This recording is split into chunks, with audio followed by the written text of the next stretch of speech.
Hello, I'm Captain Greg DeVault, and I fish over here on the west coast of Florida, and we are going to talk a little bit about when we come in on a flat or just any kind of spot, the things we look for as guides, as fishermen, to kind of give us confidence that there's fish on that flat. There's two or three main things that I really look for. The main thing I look for are other fish, mullet, ballyhoo, all that kind of stuff kind of moving around. If you look at this point out here, you can see the water shaking out there, which is mullet. The next thing I look for is probably current. I like to see water moving. Doesn't have to be moving hard, doesn't have to be just flowing hard or anything like that, but I do like to see water moving back and forth, because just about everything in this, in the Gulf, depends on water movement to feed. Another thing is some type of structure. And what I like is when two structures meet. And when I say structure, it could be mangrove, it could be grass, it could be rock.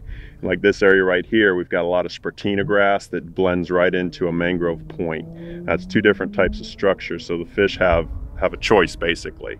So there's many options for the fish, which is always a good thing, is fish like to be able to have escape routes, have feeding stations, stuff like that. The last thing that I really look for, would be the fourth thing, is birds.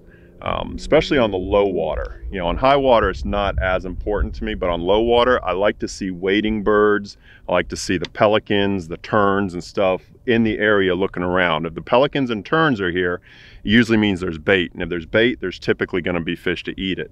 The same goes for the wading birds along the edge, the egrets, the herons, and all that kind of stuff. If they're in there feeding, there's little crabs, there's little sandworms, there's little bait up near the edge, and again, if there's bait, there's going to be fish.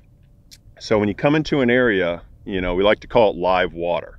You like to see some kind of movement, some kind of action, something like that. If I pull into an area and it's just completely slick, nothing moving, nothing happening, I may give it a chance, but I'm not going to stay there long. If I've got the 4 or 3 out of the 4 that I like, I'm going to give it a chance, and typically we're going to catch fish. So those are some of the things we look for when we're out here on the water.